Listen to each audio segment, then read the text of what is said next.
¿Qué harías si un día crearas el mejor coche del mundo? No solo más rápido que la competencia, pero más seguro, más abajo, más sólido. Una máquina que abrazaba el camino como si estuviera pegado a él. Un cuerpo como rígido, como un solo bloque de acero, y una sensación de conducción que hizo que todos los demás coches parecen obsoletos. Si realmente lograste eso, ¿cuánto tiempo te queda? ¿Crees que sobrevivirías? En 1948, la Hudson Motor Car Company hizo el impensable, y menos de 10 años más tarde desaparecieron por completo. Hoy en día, muchos jóvenes solo conocen el nombre Hudson a través de una caricatura envejecida personaje, un viejo corredor, de hablar lento, viviendo en la nostalgia. Pero lo histórico, la verdad, es mucho menos amable. Hudson no era viejo. Hudson se adelantó a su tiempo. Y eso es exactamente lo que los mató. Hoy exploramos cómo Hudson creó un automóvil que era técnicamente superior y por qué en la industria automotriz nunca ha estado mejor significaba supervivencia. En 1909, Detroit era como Silicon Valley en el siglo XXI. Cientos de las empresas automovilísticas nacieron y acaban de. Como muchos nombres desaparecieron sin dejar rastro. Hudson surgió de ese caos, no de un solo inventor excéntrico, pero de una alianza de 8 hombres, más tarde conocida como el Hudson 8. A la cabeza estaba Roy D. Chapin, un genio del marketing con navaja, instintos agudos. Chapin comprendió lo que los estadounidenses querían, no el coche más barato, pero el auto que les hizo sentir que tenían ascendió a una clase superior. A su lado, en él, se encontraba Howard Coffin, el ingeniero jefe, una mente mecánica fría que creía que la ingeniería correcta hablaría por sí mismo. Y detrás de todos ellos, tranquilo todavía. Decisivo fue Hod L. Hudson, un Detroit magnate minorista que odiaba los automóviles, pero confiaba completamente en Chapin y estaba dispuesto a proporcionar el capital. En la primera victoria llegó temprano. El Hudson 20 vendió más de 4,000 unidades en su primera. Solo un año, una cifra enorme para el tiempo. En términos de diseño, el 20 tenía una apariencia cuadrada y erguida anterior a la Primera Guerra Mundial. Pero debajo de esa coraza conservadora había una estructura extremadamente seria. El marco de acero era grueso y sólido, fabricado no flexible ni suave como muchos coches de bajo precio de la época. Hudson construyó primero el marco y luego montó el cuerpo en la parte superior, priorizando durabilidad, estabilidad y larga duración, longevidad. El corazón del Hudson 20 era un motor de 4 cilindros con una cilindrada de aproximadamente 3.2L, entregando una producción extremadamente impresionante en 1909. Lo más importante era cómo funcionaba.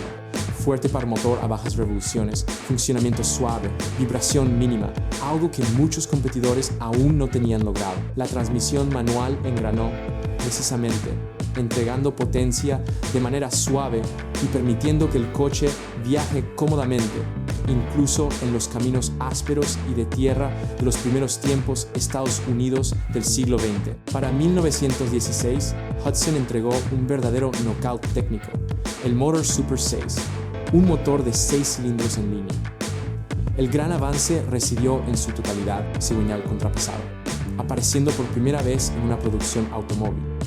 Antes de esto, los motores de 6 cilindros vibró mucho a altas RPM, lo que limitó velocidad y durabilidad. Hudson resolvió el problema desde su raíz mediante la redistribución masa giratoria, lo que permite que el motor funcione con potencia y suavidad. Estructuralmente, el motor presentaba un bloque grueso, un árbol de levas de montaje bajo y un sistema de lubricación mejorado que le permitió mantener altas velocidades durante periodos prolongados sin destruir en sí, algo casi impensable en la década de 1910.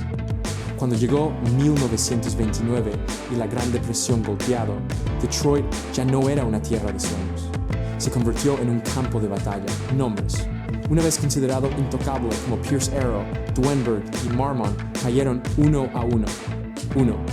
Los coches de lujo murieron primero. Los coches baratos. No pudo generar suficientes ganancias para sobrevivir. Para 1932, Hudson vendió menos de 8,000 vehículos bajo su marca principal, un mínimo histórico que empujó a la empresa al borde del abismo quiebra. En ese momento, para salvarse, Hudson tomó una decisión crítica. En cambio de aferrarse a una imagen de lujo, elija resistencia, durabilidad y valor por dinero.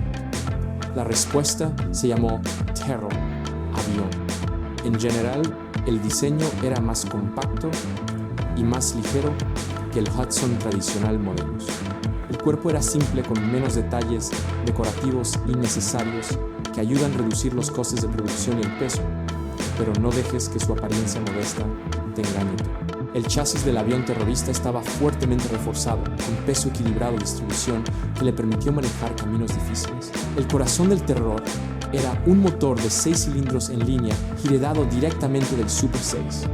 La suspensión era ajustado para que sea lo suficientemente firme, justo, bastante cómodo, no lujoso, pero estable. La transmisión y el tren motriz. Era simple, fácil de reparar y rara vez falló. El avión del terror no lo intentó, te abrumaba, te hizo confiar en él. La estrategia de marketing que la acompañó fue igual de audaz. Amelia Earhart, la piloto más famosa de Estados Unidos, se convirtió en el rostro de la marca. Ella condujo un terror, confió en un terror, y así lo hizo público. Mientras tanto, en la oscuridad al lado de la sociedad, el avión terrorista se convirtió en un favorito entre los gángsters. John Dillinger y otros ladrones de bancos notorios eligieron Terraplane por una sencilla razón. Fue rápido y difícil de atrapar. En 1937, solo más de 90,000 aviones terroristas se vendieron. En total, casi 280,000 los Teraplanes se vendieron durante 6 años, ayudando a Hudson a sobrevivir a los momentos más oscuros década en la historia estadounidense. Cuando el mundo estalló la Segunda Guerra Mundial y el ensamblaje de automóviles, las líneas quedaron en silencio. Hudson, como muchos otros fabricantes, pasaron a prestar servicios de esfuerzo bélico, pero no produjeron solo por las apariencias. Hudson, motores de aeronaves fabricados, cañones antiaéreos y militares componentes que exigían un rendimiento extremadamente alto precisión. Los años de guerra le dieron a Hudson 2 activos invaluables: capital y disciplina de ingeniería. En 1948, cuando la guerra terminó y los estadounidenses estaban listos para comprar coches nuevos, pero la mayoría de los principales, los fabricantes, eligieron el camino seguro, tomando a la ligera los diseños anteriores a la guerra de 1942, refrescándolos, agregando chrome, cambiando el nombre y llamarlo el futuro, pero Hudson no lo hizo. Decidieron colocar una apuesta all-in llamada Step Down. Step Down no fue un truco de estilo, ni fue una campaña de marketing. Fue una campaña estructural revolución. Hudson utilizó un monocasco, diseño de carrocería semi-unitaria, donde la carrocería y los marcos ya no estaban completamente separados como en la construcción tradicional, pero firmemente integrado en una rígida estructura de acero tipo jaula. Pero un elemento importante residía en la posición del suelo. Con el americano convencional, coches como Ford o Chevrolet, en la estructura de carrocería sobre bastidor, coloca la carrocería sobre parte superior del marco. Conductores y pasajeros se sentó en el marco, lo que resultó en un alto centro de gravedad, lo que hace que el coche quede inclinado a la inclinación y la inestabilidad cuando tomar curvas o evitar obstáculos. Hudson hicieron lo contrario. Bajaron el piso, abajo entre los 2 rieles del marco, obligando a los ocupantes a bajar cuando entrando a la cabina, que es donde se encuentra el nombre Step Down, proviene de. Los pasajeros se sentaron dentro del marco, no encima de él. El centro de gravedad se bajó de forma natural, sin trucos complicados. Las consecuencias de este diseño se extendieron en todo el vehículo. El techo podría ser más bajo sin hacer el interior era estrecho. La carrocería era más ancha, más largo y más unificado, creando una postura sólida y plantada. Visualmente, Hudson, los coches con escalones parecían bajos, largos y presionados cerca de la carretera, como un pantera acechando a su presa, incluso cuando de pie, desde una perspectiva de ingeniería. Desde un punto de vista económico, eran más estables, más difícil de volcar y más seguro en una época cuando el concepto de seguridad apenas se conocía discutido. En 1949, el mercado respondió inmediatamente. Las líneas de producción de Hudson funcionó a plena capacidad, desplegando casi vehículos de $160,000. La empresa registró ganancias netas de más de $13 millones en el tiempo. Hudson se convirtió en un símbolo de modernidad y visión de futuro ingeniería. Los compradores no solo vieron un coche bonito, sintieron la diferencia desde el primer tiempo que tomaron el volante. A principios de la década de 1950, Estados Unidos entró en una era colectiva obsesión llamada NASCAR. Esta fue la patio de recreo del bocho, grande, pesado, ruidoso e intimidante. Y entonces llegó Hudson trayendo algo que parecía anticuado, un motor de 6 cilindros en línea, los 308 pulgadas cúbicas. El 6 en línea fue el pico de más de 3 décadas de evolución desde el Super 6. El bloque del motor era grueso como un coche, placa de acero, el cigüeñal largo perfectamente equilibrado, produciendo fuerte par motor desde bajas revoluciones.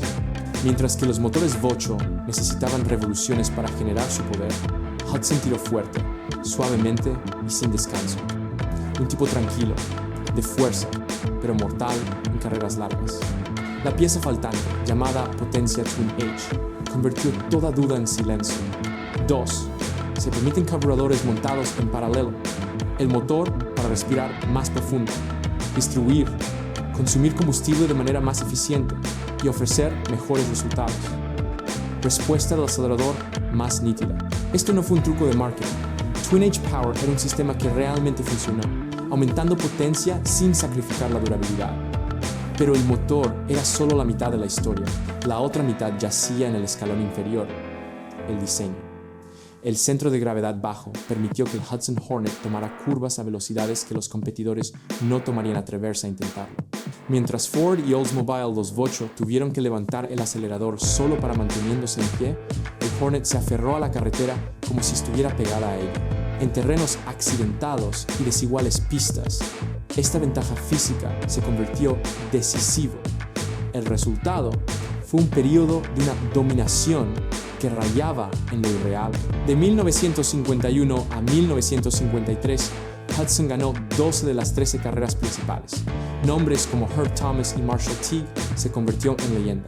Pero fue el coche debajo de ellos que obligó a todo el deporte. Nos obliga a repensarlo todo.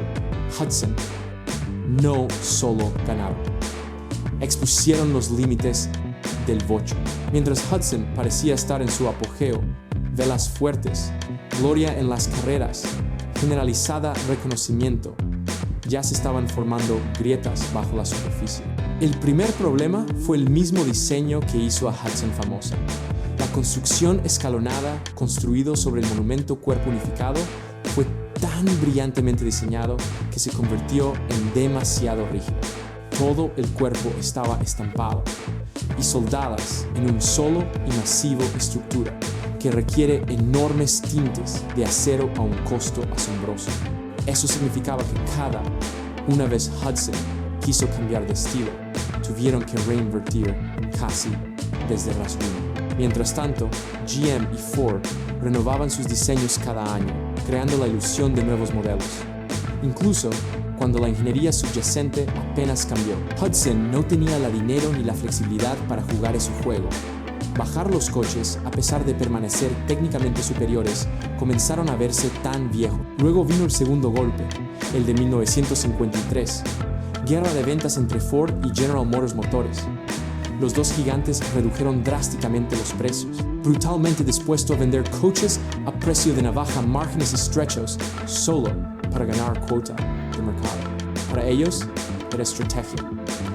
Para Hudson y otros fabricantes de automóviles independientes, fue una sentencia de muerte. Hudson no pudo sufrir pérdidas a largo plazo. Cada coche vendido tenían que ganar dinero, y eso significaba que fueron derrotados incluso antes de la carrera comenzó. Desesperado, Hudson hizo un error fatal, el Hudson Jet. En términos, en cuanto al diseño, el avión a reacción fue el intento de Hudson para entrar en el coche compacto y de bajo precio segmento para competir con Chevrolet y Ford. Pero en lugar de heredar lo bajo, postura amplia y unificada del escalón inferior, los coches, el Jet, tenían asientos altos, estrechos y torpes, proporciones, una línea de techo alta, corta la carrocería, y las ruedas pequeñas hacían que el coche pareciera de gran peso y visualmente ligero en la abajo, contradiciendo completamente la identidad de diseño de Hudson. Se había tomado muy en serio construir.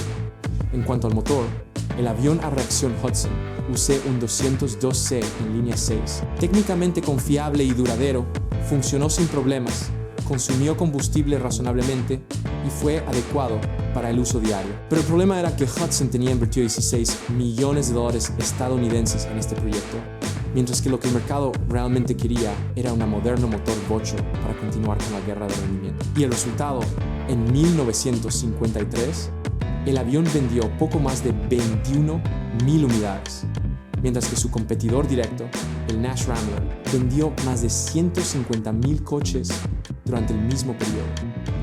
El chorro del Hudson logró solo una fracción de sus rivales ventas. Los altos costos de producción aplastaron márgenes de beneficio. Para 1954, Hudson era obligado a aceptar lo inevitable, una fusión con Nash para formar American Motors Corporation. En el papel era una asociación, pero para los leales a Hudson fue una despedida. Hudson se construyó después de él. Los Hudson en 1955 ya no eran auténticos. Eran coches con base en Nashville y emblemas de Hudson. Los entusiastas lo apodan amargamente Hash, sin escalón de descenso, sin identidad de ingeniería, sin alma. En 1957, el último Hudson rodó saliendo de la línea de montaje silenciosamente. No ceremonia de despedida, sin grandes titulares. Solo otro nombre que desaparece de Detroit. Pero para aquellos que realmente entendió Hudson, esto no era algo común. Muerte. Marcó el final de un camino de pensamiento, una filosofía que coloca la ingeniería por encima de todo. Hudson no dejó ningún récord cifras de ventas sin abarcar un siglo imperio.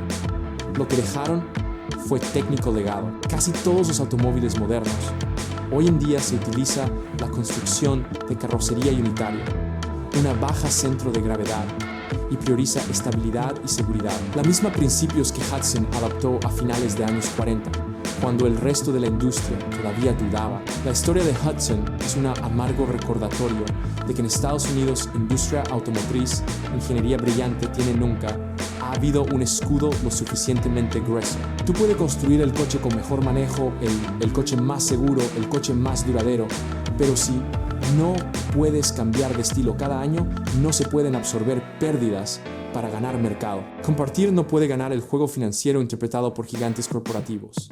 Serás que quedaron atrás.